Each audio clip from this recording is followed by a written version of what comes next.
Hello everyone, my name is Wim van Kouwenberg. I am director of BEMAS and welcome at the Asset Performance podcast. Today I have with me Tom Rombouts. He is the director of data-driven solutions at iCare. Welcome, Tom. Hello, Wim. Thank you for accommodating me in the podcast. Yeah, and welcome for joining us. So, Tom, maybe let's kick off with explaining a little bit what kind of company is iCare. Well, iCare, founded in Belgium already quite a while ago, is one of the leaders in condition monitoring, reliability solutions, predictive maintenance. And that's why asset performance is really close to our heart. Yeah. Okay, so iCare is active globally or in which countries? Yeah. Yes, indeed. So we're active globally. We've divided the world in EMEA and the Americas. So we have two headquarters, let's say. In the Americas, our headquarters in Texas.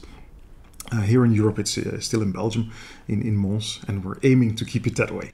Yeah, okay, nice to have such a company present here.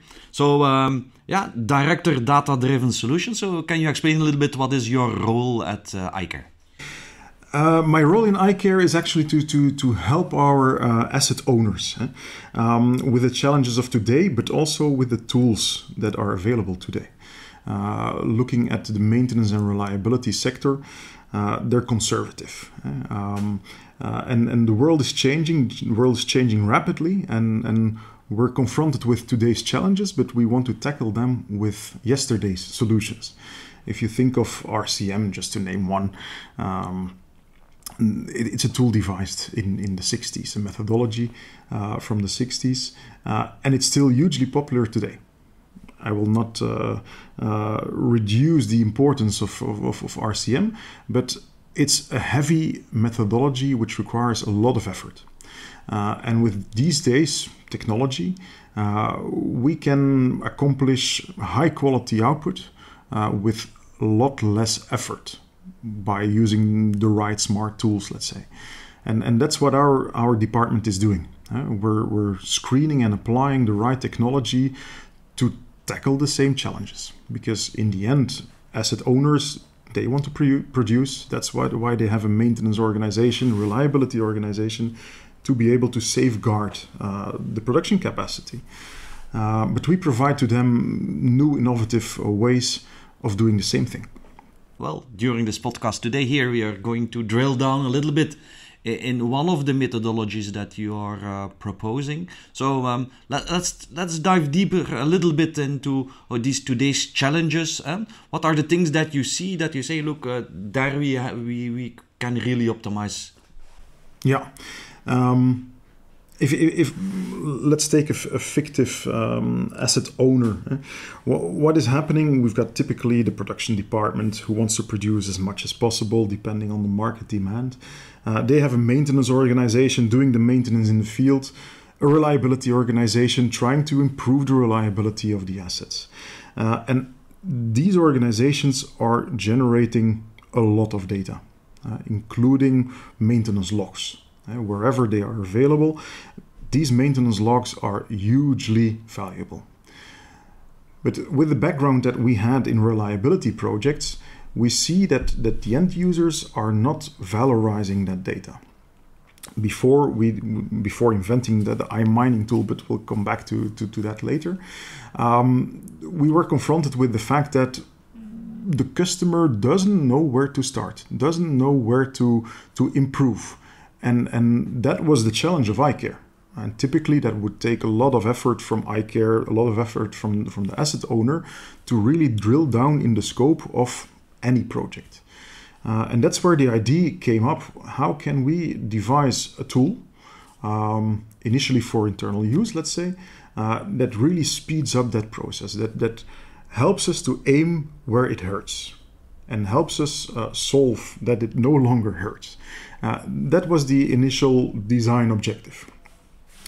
And in COVID times, we had suddenly a lot of time on our hands. That was the time where we really jumped. We had the need already a couple of years. The idea was there, but time was not yet. So then we really dove into the project with amazing results. Yeah, okay, so that sounds interesting. When we talking about this iMining approach tool, can you explain a little bit deeper? How does it work? What are the different phases? In fact, it's quite simple from a high level point of view. There's two questions which we want to answer. One is, where does it hurt? Simple question. We want to know which assets impact our production capacity. Full stop. Second question is, how does it hurt? How is it impacting my capabilities of producing? It can be from different perspectives, but we'll go in there in more details later. But those for me are the first questions to answer. Where does it hurt? How does it hurt me? And then the next logical question is, how can I prevent this from happening? And this entire chain is supported by iMining, all based on the logs created by the technicians in the field. Okay, so let's dive a little bit deeper then in this first question. Where does it hurt? So you need to make priorities apparently. So yes, can you elaborate a little bit on that? Yeah. In the old days, I will call it now, we would typically create a criticality ranking. Which equipments are most critical, which are least critical, because in the end we have not an infinite budget to invest, so we have to make choices. So we invest more into the equipment which is critical, less in the least critical ones. And the maintenance strategy follows that same principle. So criticality ranking, from our perspective, is an essential step in reliability engineering, let's say. Typically, such a criticality ranking would be a theoretical approach. We would sit down in a workshop, we would do a huge investment from time base to distill a list saying this equipment is more critical than that one. And since we have invested so much time, we will do it once. When designing the equipment or after a couple of years, we will evaluate the results. But what we're forgetting at that point is that our reliability organization and maintenance organization, they do continuous improvement. So the criticality, which is now our current based criticality, should be completely different than 10 years ago, 20 years ago, 40 years ago. And that's actually the approach that we take. We don't base ourselves on theoretical discussions. We base ourselves on the data which is available. So any intervention which is performed, be it time-based maintenance or being it reactive maintenance, that input is extremely valuable. And that's the input on which we base the calculations in iMining in the first step. And we really translate it into a dynamic overview, because decisions from half a year ago might have a drastic impact on the criticality of our assets today. And we're not firefighting. So we're really looking at the tendencies in the data and reacting and steering the reliability and the maintenance organization in that direction. Yeah. So it gives you a, let's say, live overview of the criticality of the assets. Yeah. So if I understand well, that means that for you the criticality list is not something that is in function of what is the output that we want from the factory, but it's becoming more dynamic, and it's also based on what needs our attention today. Yes, indeed. And there's plenty of of dimensions that we should take into account, because indeed we have to think from a production point of view. What happens if equipment X is failing? It might be that complete production is put to a halt. It might be that nothing happens. If the light goes out here in this room, nothing happens. If the light goes out in an assembly workshop, it might lead to a standstill of production. So the same light bulb, even though applied in different location, has a different criticality. And that's why we approach it from the impact point of view. In the ideal world, we would say, what is the production loss cost, or what is the total cost encountered by the organization? That for me is the one and only reference. Sadly, that reference is very hard to get from the data. So we use whatever data is available and is relevant.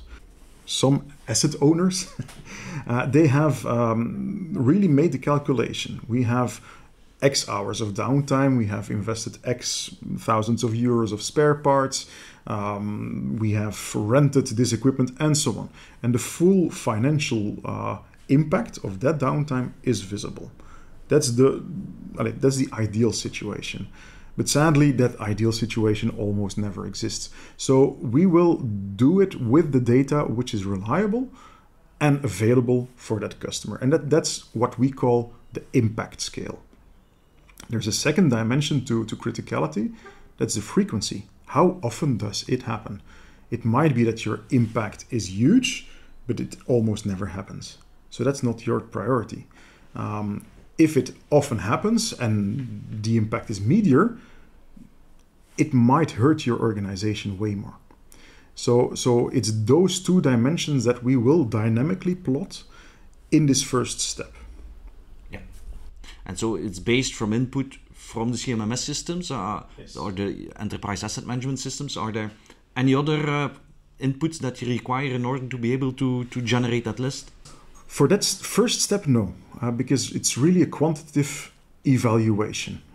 We can fine-tune it more, we can refine it more, depending on what data is available and how much effort we want to invest in this refinement. But the quick and dirty approach, we will just use that export. How often did it happen and what is the impact? And already that is an eye-opener. Suddenly people look at the data and say, indeed, that is what we are confronted with. In the past, we were not acting in accordance to that. We were reacting in accordance to that because the priorities were set in relation with the criticality that we have determined in the old way. So all the investment monitoring systems and so on were invested on the critical equipment, which is those 5 in the plant, let's say. Yeah. But because of those monitoring equipments which we have installed, they almost never have an issue. So all the measures that we have taken, they work. And it means that others pop up. We have to act on those others while maintaining the same level of quality on the old critical assets, let's say. So otherwise they would pop up later on. So you need to continue your efforts that you already have decided and already going on the existing equipment as well, of course. Yeah, indeed. Because it's an ongoing effort. A maintenance system or reliability system is never finished. As long as the facility is there, as long as the assets are there, we are in a continuous battle to keep the output as high as possible. Yeah. So in fact, what you're advising here is don't put all your money on the critical assets as they were defined already, but reserve enough effort for these ones that are asking for attention, in fact. Yes, indeed. And reserve the budget that you need for those critical, because they remain critical. Only their impact has disappeared, hopefully, if you're doing the right things. That means that suddenly other bad actors pop up, and then you focus on those. And you really want to eliminate at the root of the problem, you want to eliminate the defects that pop up in a structural way. Yeah. And once those are under control, next ones will pop up. Okay, so you have this well-structured structural list, dynamic list of these bad actors, these assets asking for priority. So what is then the second step that you take in this iMining approach? Let's assume that we have identified 5. Of course, the tool facilitates an infinite list. We're focusing on 5 bad actors. I want to know what hurts me with those 5 bad actors. So that's the point where we shift our attention from a quantitative approach to a qualitative approach. there is a pump in the bad actor list. On that pump, let's say I do often alignments, and there's often a leaking seal or whatever pops up in the field. That means that for those bad actors, there's a list of planned maintenance and unplanned maintenance, reactive maintenance, where we have an instruction to the technician. We send them into the field. We say an alignment needs to be done on that pump. Assuming that technician goes into the field, he collects or she collects a lot of information in the field that was not known yet. But we're not looking at one intervention. We're looking at all the interventions. So the tool of AI Mining will read hundreds, thousands of interventions at once. And it will cluster, regroup all the interventions according to similarity. Because I'm not interested in one intervention. I'm interested in the bigger picture, in the context of that equipment. So step one in this analysis, this qualitative analysis, is really regrouping all these interventions. Because in a later step, we will look into that subgroup, into that cluster. We want to analyze in this cluster, what is my problem? Because on that same pump, there is aligning issues and there is leaking seals. If I analyze both of them together, the output will be very strange, because suddenly I'm trying to make a link between a leaking pump that is misaligned. So that is what we're doing, really clustering the interventions according to similarity to, in the next step, analyze the cluster. And in a data science perspective, we're using some techniques over there, which for the human brain sometimes is difficult to grasp, but we're measuring in a virtual dimension, measuring the distance between the texts. And the shorter the distance, the more comparable. The longer the distance, the more spread out they are. And that way we can cluster. It doesn't matter how many interventions. Sometimes it's 10, 20, 50 interventions. Sometimes it's 2,000 interventions on those functional locations. Yeah. Okay. So that means, of course, that you already need to have a history of work being done. So that's so how many years of data of interventions do you analyze? Typically, we need 1-2 years of data. Yeah. The asset owners who go into this approach, they have way more data. Yeah. They have a history of logs available since they implemented the system, but they are now confronted that actually it doesn't really bring value. So in fact, they are logging, they are doing administration, and you have to ask yourself why. Yeah. Well, because that's, of course, this logging by these technicians, so you're really grasping the text that has been put in all those feedback fields, etc., for years. Mm-hmm. So that makes sense for doing so. So you analyze them and you cluster them together in order to better understand what are the real issues on a certain equipment, on a certain critical equipment. Yeah, indeed. And we can easily extract some Pareto analysis of the different clusters.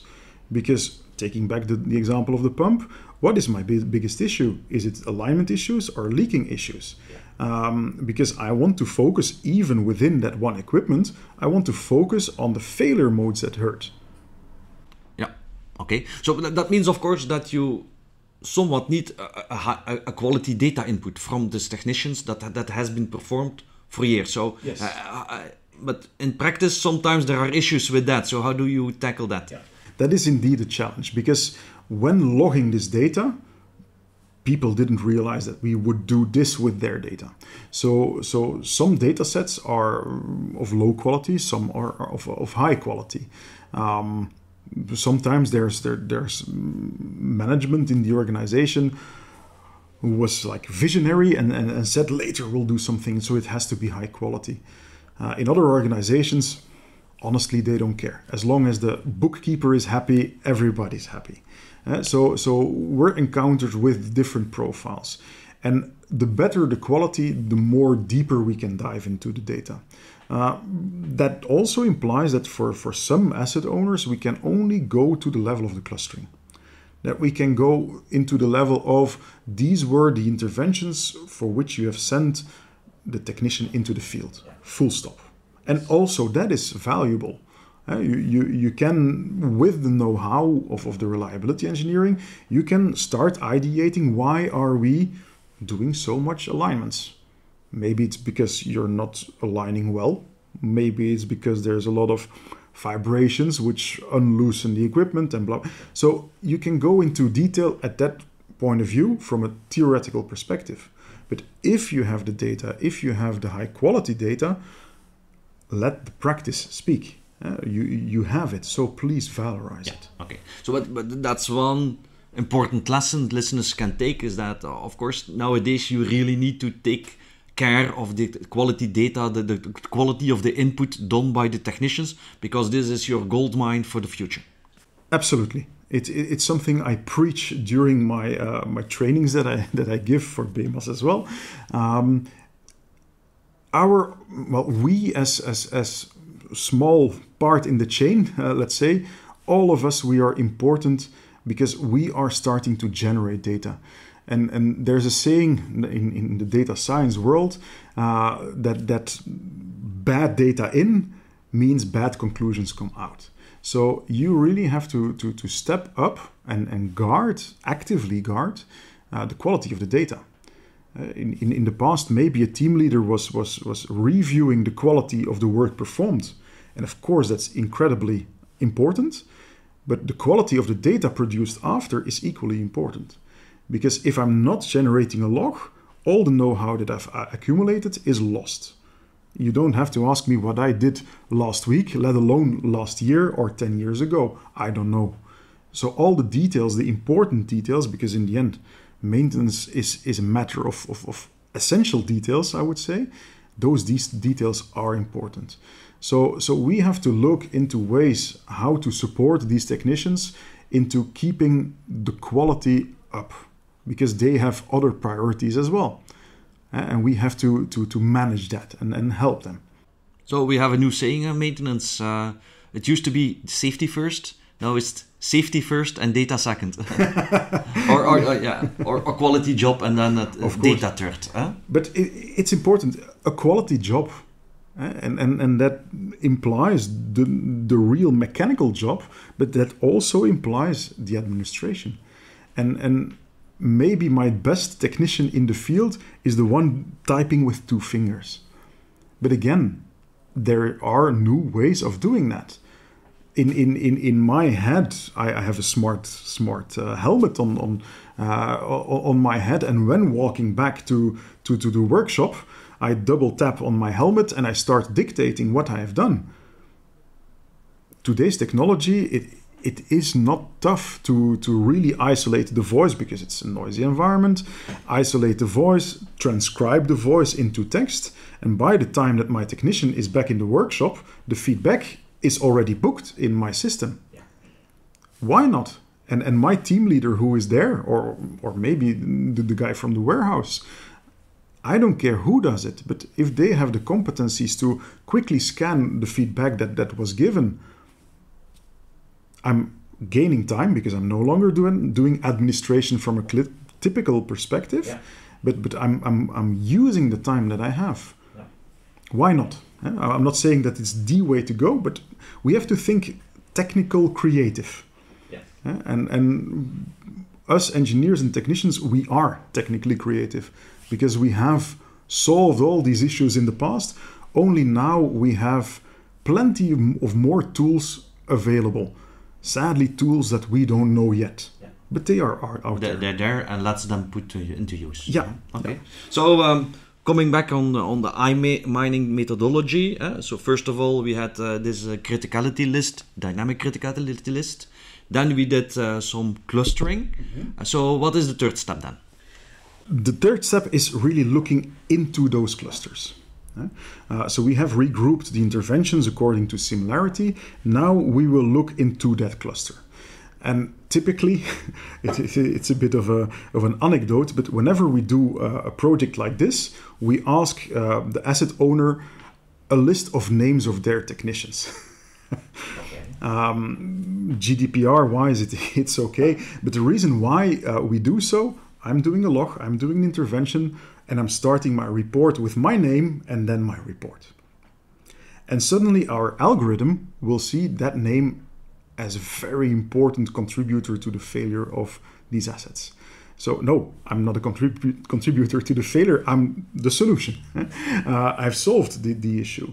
Or intervention report, and then the next name. So there are certain words which appear a lot, which are absolutely not valuable at all. And that's actually the algorithm which is training itself based on all the text that I've generated into the system. So 10,000s of intervention reports. It's using all those reports to train a vocabulary base. And it will evaluate how often is this word appearing. If it's appearing a lot in my cluster, but not in other clusters, that means that for this cluster, this is important.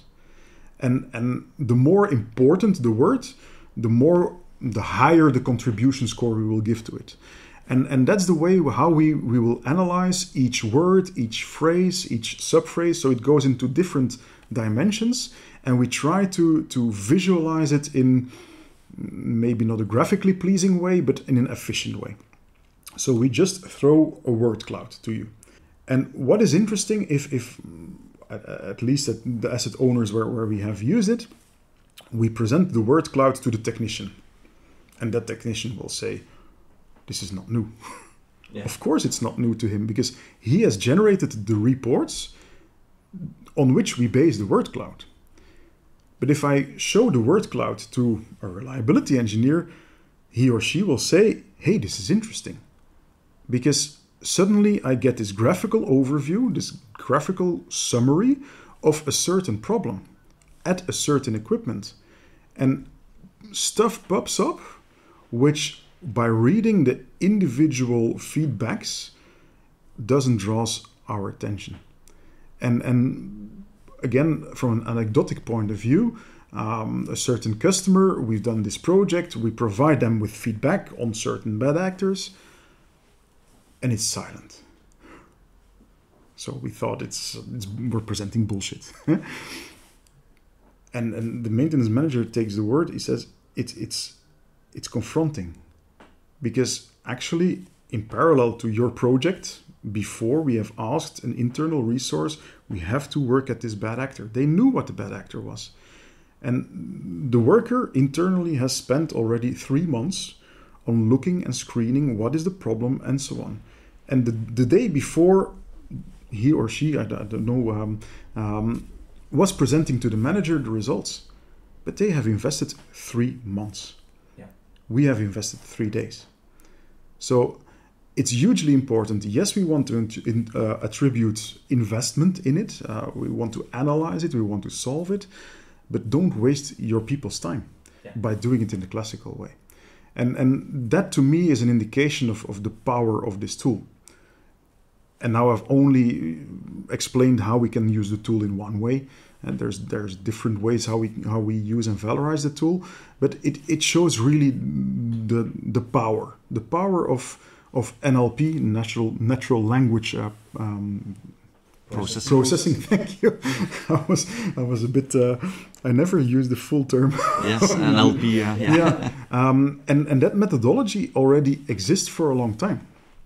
These days, it's hugely popular under the form of ChatGPT and other generative AI solutions. But 3 years ago, it was quite revolutionary. And it took quite some programming skills to get relevant output out of it. These days, we're a bit spoiled by the user friendliness.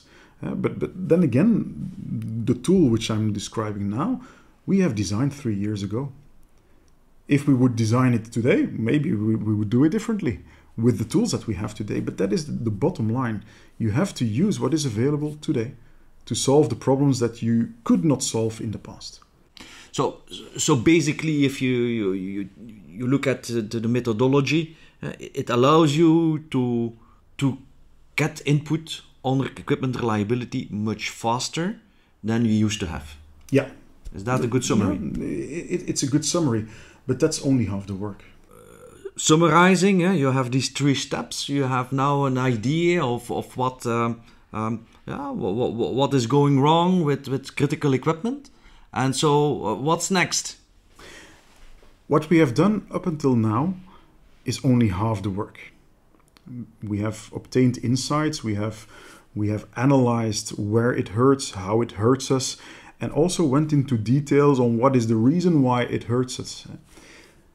That's half the work, because we have to focus on eliminating this. In the end, the asset owner wants to avoid this from happening in the future. That's why we have a project. And that's why we have used the AI mining tool in this reliability project. So for me, that is essential. We have to aim for action in the field, because it's only action in the field which will generate results.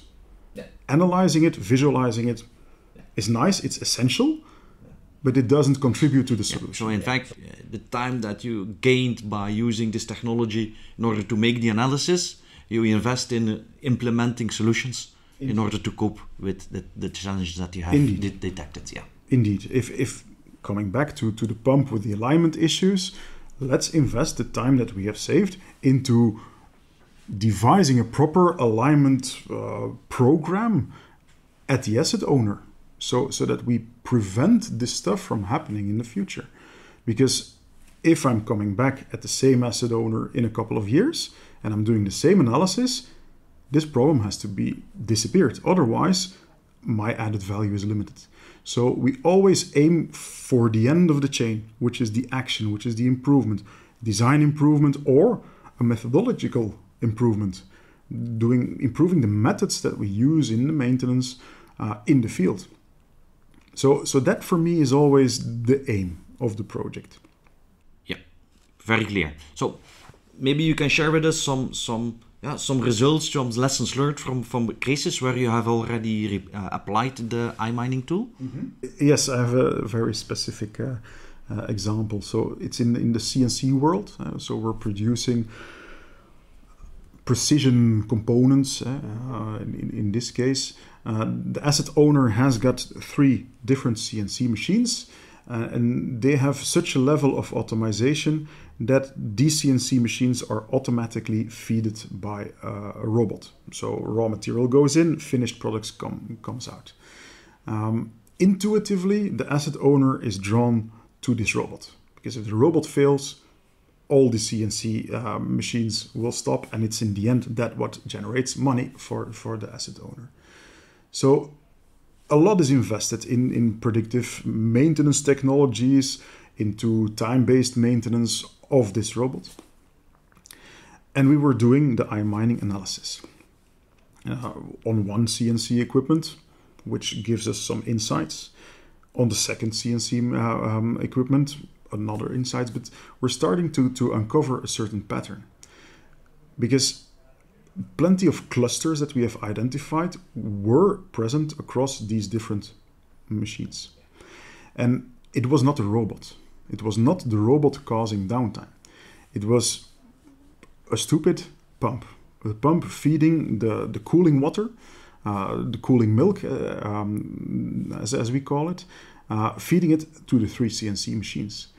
And that's something which is easily forgotten, because it's somewhere not visible in the corner of production, and so on and so on. And often the technician is not complaining too much, because it's an easy intervention. But nonetheless, that pump is causing a lot of issues and a lot of downtime and a lot of impact. So it's a problem that is easily fixed.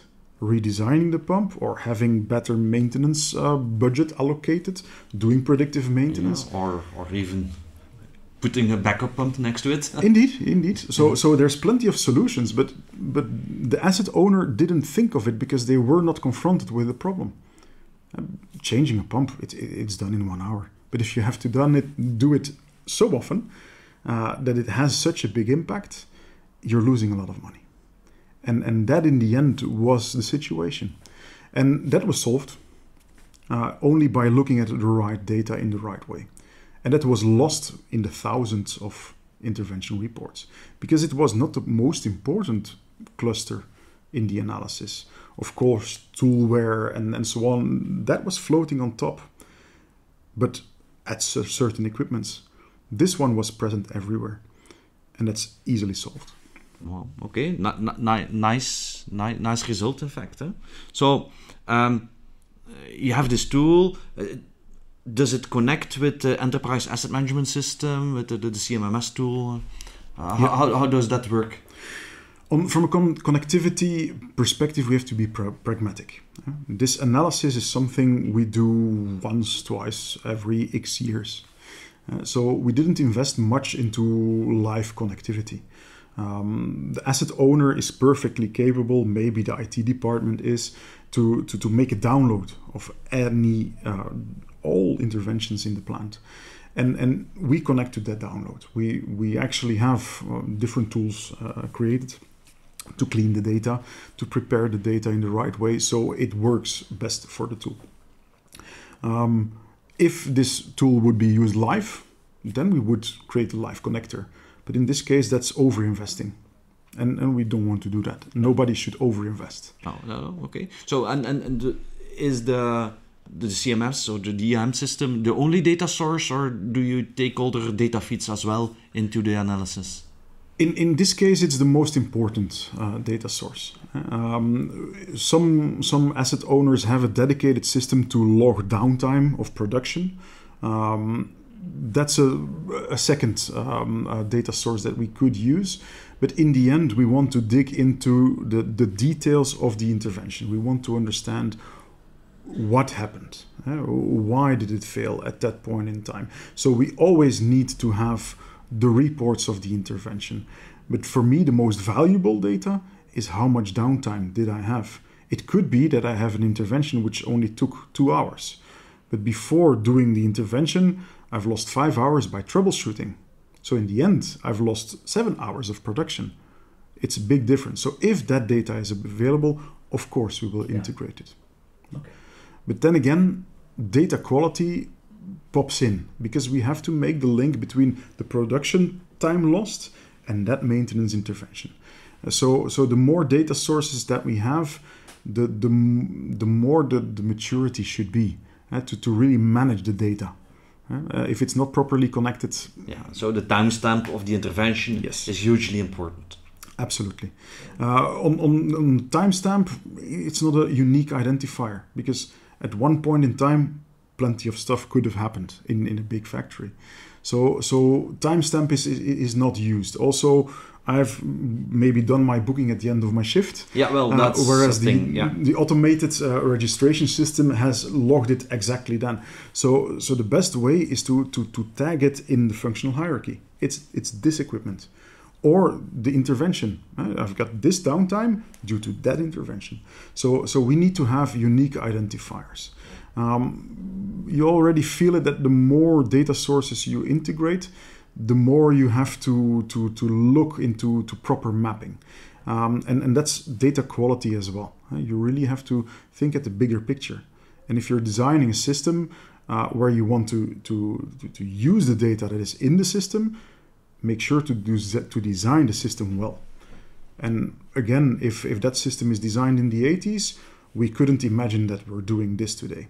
So you really have to do an evaluation. What is your maturity today? How can you valorize the data that is created today? What systems do you have to modify to really get the most out of it? There's additional work that should be done, which has exponential results. Yeah. So if you're using, there's an interesting lesson here. If you're having 2 data sources, but not the link between them, then it's worth nothing. But if you have both and the link and more data sources, then you really can generate additional value there. And it's maybe linked to the culture that we have. There's always production. Production has their data and maintenance has their data and the office, the business has their data. No, we as an organization, we have our data. And we should stop thinking in data silos, but we should think of valorizing all that is available. Yeah, perfect. So when you're doing this kind, because iCare is offering this as a service, so what kind of return on investment can you expect on this type of projects?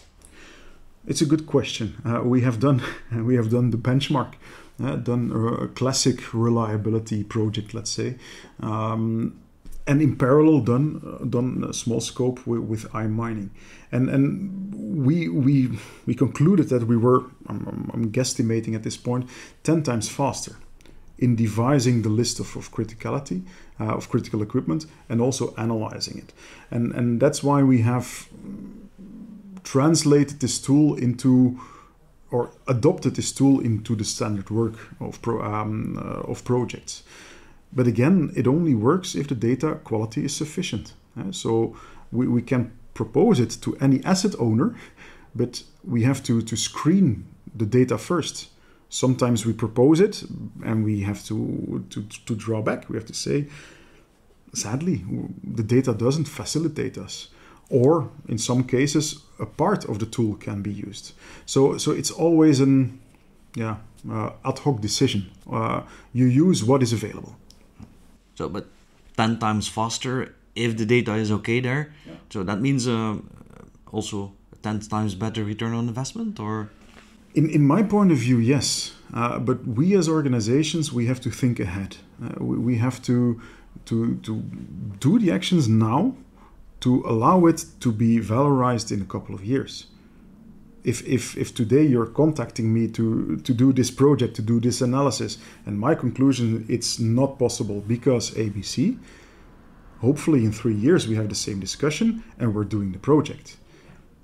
So we really have to learn from the lessons, and we have to correct what needs to be corrected. Yeah. So what are typical conditions in order to allow a smooth implementation? Can you elaborate a little bit on this? Yes, I can. What is always available is a timestamp. When is something logged? It's hugely important information. A second is, how many hours of interventions did I encounter? How many hours of downtime did I encounter? And for me, those two are most important, because how many hours of intervention is an indication of the workload of my technical team. And we have a lack of technical profiles. So let's try to reduce their workload as much as possible. Secondly, what is paying our wage on a monthly basis? That is production. So production capacity lost, that's really paying for the project. So these two are often mixed or not often accurate. In some mature asset owners' environment, they have an automated list. The operator at the line, whenever the line is not running, clock is ticking, and it's automatically booked. Overall equipment effectiveness data is very valuable there. Yeah. Absolutely, and maybe that is the mindset that we as maintenance and reliability professionals, we have to switch our mindset. We're thinking too much technology, we're thinking too much mechanical. We also have to think business. We have to align all our efforts with what is the requirement of the business. And that as a technical profile, it's like it's a disease sometimes. People are afraid to talk about it. No, there's nothing wrong. So for being prepared for such a project, look at the data quality, what data is available, and then think a little bit and how do we need to continue in order to make value out of the project? Yeah, absolutely. And the second takeaway is definitely the logging. Our organization, our maintenance organization, we have to make sure, or we have to understand that we become a data source. Everything that we log is becoming a data source. And if it's low quality that we put into the system, the outcome will be low quality. So if that is the conclusion today, then change the quality. Let's invest in that. And let's see if we can get high quality output. Because in the end, that is the goal. Dear technical team, we want to reduce your workload. Who can be against that? Yeah, okay. Dear production, we want to improve your uptime. Who can be against that? And everyone, we have to create and we have to log the right data in order to allow us to obtain that. Again, that's a different mindset. Yeah, okay. Any other challenges or limitations with technology? Not necessarily with the technology, but more with the organization. Because if you obtain insights with this tool, and if the conclusions are not necessarily technical, is your organization prepared to go in that direction? Is your organization prepared to do a cultural shift? Because we're analyzing all these logs not to go witch hunting, no, to support improvement. And that's a mindset that has to change. I indicated at the beginning of the talk that I want to have the list of names of the technicians just to filter them out. But people are by default, what will you do with that? And so this maturity and this understanding needs to grow, and the support needs to be there. It's like doing hands-on tool time exercise at an asset owner. What is the goal? To help them to invest their time in the good way and to eliminate losses. That also is a cultural change. It's not to inspect and to control you, no, to help you. And so there we have to think collaborative and not in a hierarchical way. We're there to support and not to penalize. It's not about blaming people, but in helping people to help them make their attention or pay their attention to the right stuff. So and of course the findings also need to be implemented. So investing in reliability stays an important challenge or an important goal or facilitator. I'm going to rephrase a little bit my question here because it's too long. So in the end, if I understand well, it's not about blaming people, it's about indicating where the efforts should be made. So here it stays in believing and investing into reliability and implementing it. Yes, and it's a part of the precision mentality as well. I take an anecdote from another project. We're analyzing 100,000 more or less closed interventions, so it's a huge data set. And the example I've given earlier regarding alignment, we see that there's a huge alignment issue at Department X.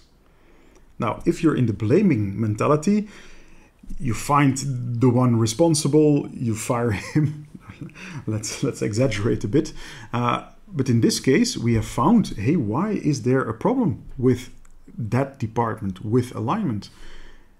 The lens of the optical alignment tool was greased and nobody noticed. So there were issues with aligning and they went into realignment and the problems came up again. Realignment, problem came up again, up until the point that somebody looked at the lens and said like, hey, there's like a blob of grease. It's a tool. It went into the field and with all that, what comes with it. So it's a stupid detail, but it's got a huge impact. So that has to be solved as well, and that can be uncovered. Or maybe it's a training that you need to give to that person because it's a new version, has never worked with it. I'm using another supplier's brand, and so all that is important. We're really in the game of precision. We have to put all the dots on the I. If you do it that way, then really you get exponential results. And it's in that context that the AI mining tool is there. If you're in the eternal firefighting mode, the tool will help you. It will even give you a big step ahead, but you need to be prepared to valorize it. You need to be willing to change your organization. And the people need to understand that we're there to help them. So it's really in that context, in that culture that we have to position the tool. Yeah. Any other final thoughts that you would like to share with our listeners? It's a good question, because maintenance and reliability is really a big scope. But for me, it's always a part of a bigger picture, and I think connecting back to the culture change that is there. It needs to have the high level management support. Often we are contacted by a technical manager doing this project and so on. Results come out and then they have a problem because they suddenly have insights and they not necessarily have the support. Where other asset owners approach us from a corporate level. And from a corporate perspective, they want to help and facilitate their producing plants. And we see that corporate projects, let's say, they tend to fly off much faster than bottom-up projects, let's say. So that for me is important. If your senior management is not yet awake, wake them up. Yeah. If they're not yet inspired, inspire them. Because they need to support this change. They need to drive this change. They need to give you the tools and the room that you need. And only then you can have the results which are in there. So that for me is a huge takeaway. Yeah, and in the end, it's not often easy to get their attention and ask them to invest time in learning this and understanding this. So I would say, well, make them listen to this podcast. Maybe this is a very good first step in order to convince your boss in order to be a winner in the future. That's a good conclusion, Wim. Well, for me too. Thank you very much, Tom, for joining us. Thank you, Wim. See you at the next occasion. Bye.